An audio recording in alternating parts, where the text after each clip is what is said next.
ख़वातीन व हज़रात को स्वीडन के दारुल हुकूमत स्टॉकहोम से आरिफ रसाना की जानिब से खुश आमदीद।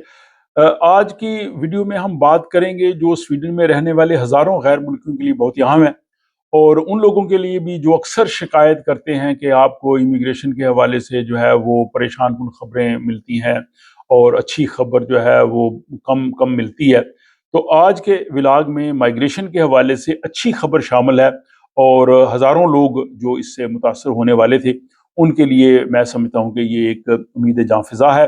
और उसकी वजह यह है कि हुकूमत ने एक मनसूबा बनाया था कि जिन लोगों के पास मुस्तकिल वीज़े परमानेंट रेजिडेंस हैं और उनको ख़त्म कर दिया जाए और उनको जो है वो आर्जी परमिट्स में जो है वो कन्वर्ट कर दिया जाए। इस पे जो है वो शदीद तनकीद हुई, और इसके बाद अप्रैल में जब इन्होंने ट्रैक चेंज का कानून बैक डेट से नाफिज किया तो बहुत से लोगों को जो है वो मुल्क बदली का सामना करना पड़ा। तो इस पे जो है वो काफ़ी ज़्यादा एहतजाज हुआ। तो वो तमाम तर तफसीलात आज आपके सामने मैं पेश करता हूँ। पिछले साल जो है वो ऑटम में ख़ज़ां में स्वीडन की हुकूमत ने एक कमेटी बनाई थी, और उस कमेटी ने जो सिफारशात यानी वो रिकमेंडेशंस हुकूमत को दी, उनमें तजवीज़ ये थी कि एक तो यह कि मुस्तकबिल में मुस्तकिल रिहायशी वीज़े ना दिए जाएँ, और जिन लोगों को मुस्तकिल रिहायशी वीज़े यानी परमानेंट रेजिडेंस दिए गए हैं जो स्वीडन में रह रहे हैं उनके ख़त्म कर दिए जाएं, और उनके लिए या तो रास्ता रखा जाए कि वो अगर नेशनलिटी के लिए क्वालिफाई करते हैं तो वो कर लें, अदरवाइज उनको जो है वो टेम्परेरी दे दिया जाए। अच्छा, इसमें एक बड़ी जो मुतनाज़ा बात ये थी कि ये सब कुछ बैक डेट से पुराने जिन लोगों को पहले से मिल चुके हैं उन पे नाफिज किया जाए। हालांकि कानून हमेशा होता है कि आज के बाद जो आने वाले हैं उन पे होगा। अब ये सूरत हाल जो है वो बहुत ज़्यादा परेशान कुन थी, और तकरीबन 1 लाख के करीब करीब लोग जो हैं वो इससे जो है वो मुतासर हो रहे हैं। इसमें ज़्यादातर वो लोग थे जो इंसानी हमदर्दी की बिना पे जिनको परमानेंट रेजिडेंस मिली, जो नागज़ीनों की हैसियत से आए या मुख्तलिफ कैटेगरीज में थे। तो इसके बाद जब हुकूमत ने ये सारी इंक्वायरी कराई और हुकूमत सोच रही थी कि इस पे कानून बनाया जाए, तो सबसे पहले जो माइग्रेशन एजेंसी है उसकी जो सरबराह है मारियम बिन हामर, उसने जो है इस पे तनकीद की। और यहाँ देखें स्वीडन में ये बड़ी अहम बात यह है कि इदारों के जो सरबराह हैं वो हुकूमती पॉलिसीज़ के ख़िलाफ़ भी अपना मौक़िफ़ बयान कर सकते हैं, अपनी राय दे सकते हैं, कोई उन पे पाबंदी नहीं है। तो उन्होंने कहा जी कि हुकूमत जो कुछ कर रही है, हुकूमत ज़ाहिर है उसने सोचा कि इस पे बहुत ज़्यादा अखराजात होंगे, तो हुकूमत ने इसका गलत तखमीना लगाया है। जो हुकूमत ने अखराजात एस्टिमेट किए हैं उससे कहीं ज़्यादा हमें लगेंगे, क्योंकि हुकूमत का ख्याल था कि अगर हम ये सारा प्रोसेस करेंगे, नए ज़ाहिर केसेस खुलेंगे, लोग इस पे काम करेंगे, तो हुकूमत का ख्याल था कि ये 1.1 अरब स्वीडिश क्राउन इस पूरे प्रोजेक्ट में लगेगा, और सालाना जो है वो 183 मिलियन स्वीडिश क्राउन लगेंगे। तो हुकूमत ने कहा कि अगर इतनी रकम लगती है तो हम ये मनसूबा शुरू करते हैं। लेकिन जो माइग्रेशन एजेंसी की सरबराह है हमारी मिनामर, उन्होंने कहा कि असल लागत जो है वो 6 अरब स्वीडिश क्राउन होगी, और साल के 183 मिलियन नहीं बल्कि 300 मिलियन स्वीडिश क्राउन की जरूरत होगी। यानी 6 गुना ज्यादा खर्चा जो है वो आएगा, और हुकूमत को सोच लेना चाहिए कि ये कम रकम नहीं है। और ये क्यों आएगा? क्योंकि ज़ाहिर जब 1 लाख केसेस खुलेंगे उसके लिए ज़्यादा अमला चाहिए, लोगों की जो है परमानेंट रेजिडेंस ख़त्म होगी, उनको कन्वर्ट करना पड़ेगा, फिर कई लोग जो है जो सिटीजनशिप के लिए अप्लाई कर सकेंगे, जो उस क्राइटेरिया में आते हैं वो करेंगे, अपीलें अदालतों में आएंगी और दबाव बढ़ेगा, और ये सारा यानी मामला जो है उन्होंने इसको कैलकुलेट करके कहा कि ये सारा जो है वो 6 अरब स्वीडिश क्राउन का जो है वो खर्चा है। दूसरा इसमें यहाँ पे हुआ कि यहाँ की जो अदालतें हैं, कानूनी इदारे हैं, यूनिवर्सिटीज़ हैं, उन्होंने इस पे खुल के तनकीद की। मैंने गुज़श्ता दिनों कई व्लॉग्स आपकी खिदमत में पेश किए कि स्वीडन की अदालती जो यहाँ पे तंजीम है, यहाँ के कानूनी इदारे हैं, ह्यूमन राइट्स वाले हैं, चर्चेज़ वाले हैं, उन्होंने भी इस पे किया। और उन्होंने कहा जी कि ये एक गैर इंसानी है कि अगर आप इसको बैक डेट से करें, और स्वीडिश जो चर्च है इसने भी इसको कहा कि ये इंसानी जो है वो हकूक़ की खिलाफ वर्जी है, और जो यूनिवर्सिटी है गोथनबर्ग उसने भी कहा कि ये एक तशवीशनाक और आइन की एक कमज़ोरी जो है वो इससे साबित होगी। और इसके अलावा बाकी भी बहुत से जो यहाँ पे इदारे हैं, सरकारी इदारे हैं, उन्होंने भी इस पे तनकीद की। और यही मैं जैसे कह रहा था कि स्वीडन में फ्रीडम ऑफ स्पीच और मुलाजमत के तहफ़्फ़ुज़ का कानून है कि आप खुलकर इस पे जो है वो बात कर सकते हैं। जो माइग्रेशन एजेंसी की सरबराह जो कि खुद साबिक जज रही हैं, उन्होंने कहा कि ये गैर कानूनी तो नहीं है, लेकिन ये एक बहुत इंतहाई हिसास कदम है।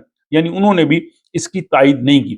اس کے بعد یہ ہوا کہ پھر عوامی سطح پہ جو ہے وہ احتجاج شروع ہو گئے، اسپیشلی جو لوگ یہاں پہ ٹریک چینج کرتے تھے، وہ قانون انہوں نے اپریل میں نافذ کیا، اور وہ یہ تھا کہ یہ نہیں کہ اپریل کے بعد والے کیسز پہ وہ لاگو ہوگا، وہ بیک ڈیٹ سے انہوں نے کر دیا۔ اس کا نقصان یہ ہوا کہ بہت سے لوگ یہاں پہ جو کام کر رہے تھے، ٹیکس دے رہے تھے، کئی سالوں سے رہ رہے تھے، 8-9 سال سے، اس میں نرسز تھیں، اسسٹنٹ نرسز تھیں، اسپتالوں کے کارکن تھے، وہ اچانک ڈپورٹ ہونے لگے، اور بہت سے لوگ ڈپورٹ ہوئے۔ اس میں جو ایک ایرانی جوڑا ہے، اس کے ڈیپوٹیشن کے بھی آرڈر آئے، جو یہاں پہ صدر ہوئی، اس میں جو ہے وہ کام کر رہے تھے۔ 8 جنوری ڈیٹ تھی کہ ان کو ڈپورٹ کیا جائے گا۔ یہاں پہ بہت بڑے مظاہرے ہوئے سٹی میں، اسپتال میں بھی۔ آخر میں آخری دن جو ہے وہ ان کو روک دیا گیا کہ ان کی ڈیپوٹیشن وقتی طور پہ رک گئی، آپ اس کو دیکھیں گے۔ لیکن اس پہ جو ہے وہ دباؤ جو ہے وہ بڑھتا گیا۔ اب پھر اخبارات میں بھی لکھا جانے لگا، میڈیا پہ بھی لوگ بات کرنے لگے، یونین لیڈرز بھی سامنے آ گئے، خود حکومتی جماعت جو ماڈریٹ پارٹی ہے، اس میں سے بھی لوگوں نے بات کی۔ اس کے جو یوتھ ونگ کے سربراہ ہیں، انہوں نے بھی کہا کہ جناب یہ آپ کیا کر رہے ہیں، بلکہ انہوں نے کہا ورک پرمٹ کی تنخواہ بھی جو آپ 25,000 کریں، آپ کیوں زیادہ بڑھا رہے ہیں۔ تو یہ کافی جو ہے وہ پریشر آیا۔ پھر جو ڈپٹی پرائم منسٹر ہیں ایبا بش، انہوں نے بھی کہا جی کہ ہمیں اس کو دیکھنا چاہیے کہ ہم نے کہاں پہ غلطیاں کی ہیں، اور قانون پہ ہمیں نظر ثانی کرنی چاہیے۔ یہ ایک بہت بڑا سیاسی اشارہ تھا، یعنی انہوں نے کہا کہ ہم آگے نہیں جا رہے۔ تو فی الحال یہ منصوبہ روک دیا گیا ہے۔ یہ ان لوگوں کے لیے بہت اچھی خبر ہے جو شاید اس میں افیکٹ ہو رہے تھے۔ اور سویڈن کی حکومت نے جو ہے وہ باضابطہ طور پہ کہا ہے کہ پرماننٹ ریزیڈنس ختم کرنے کا منصوبہ فی الحال روک دیا گیا ہے۔ اس کی وجہ یہ ہے کہ جو میں نے حال ہی میں ایک ولاگ بنایا تھا کہ یہ جو پارلیمنٹ ابھی نئے قانون بنا رہی ہے، اور 145 بل جو ہیں اس میں پیش کیے گئے ہیں، جس میں امیگریشن کے اور سٹیزن شپ کے جو تھے، اس حوالے سے میں نے آپ کو تفصیل سے بتایا، ان میں 145 میں یہ شامل نہیں ہے۔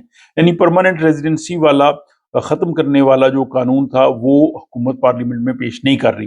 تو اس کا مطلب یہ ہے کہ ابھی نہیں کر رہی، تو پھر کب یہ گرمیوں کی چھٹیوں کے بعد خزاں میں کرے گی، تو خزاں میں ٹائم نہیں ہوگا، کیونکہ ستمبر میں تو اگلے انتخابات ہونے ہیں۔